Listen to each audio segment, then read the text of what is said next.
Have you ever gone to an event, let's say like a wedding, and you've been put at a table that's way off in the corner, away from the front and away from the center of attention?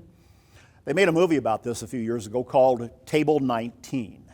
Table 19 at a particular wedding that was the plot of the story was where everybody was put back in the corner of the reception room where the people that weren't really on the A list of the invitees to the wedding and kind of afterthoughts were all put.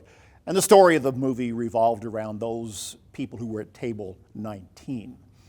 Well, we've probably all had those types of experiences, and it can be a humbling experience to find out that in life or in a situation, you're table 19. You are not at table number 1.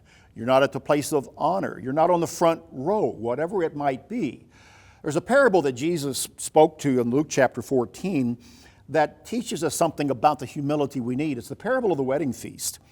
And it's this. He told a parable about those who were invited and chose the place of honor, saying to them, when you're invited by someone to a wedding feast, don't sit down in a place of honor. Let someone more distinguished than you be invited by him.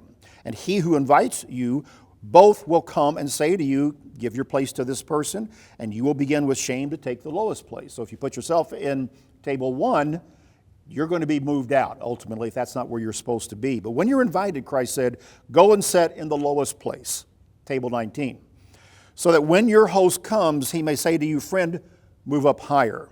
Then you'll be honored in the presence of all who sit at table with you. For everyone who exalts himself will be humbled, and he who humbles himself will be exalted. It's a lesson in humility. We have to take the table we're seated at. We have to take the seat that we have been assigned. Humility is a choice. And it can be sometimes a little bit of a bitter choice and an unwelcome choice for us, but it's a necessary choice to have. Humility is a choice. And when we make that choice, then God can work with us.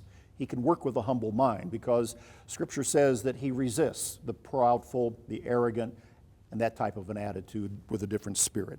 He puts that on hold. He puts that at table 19. Thinking of ourselves more highly when we should at times isn't valuable.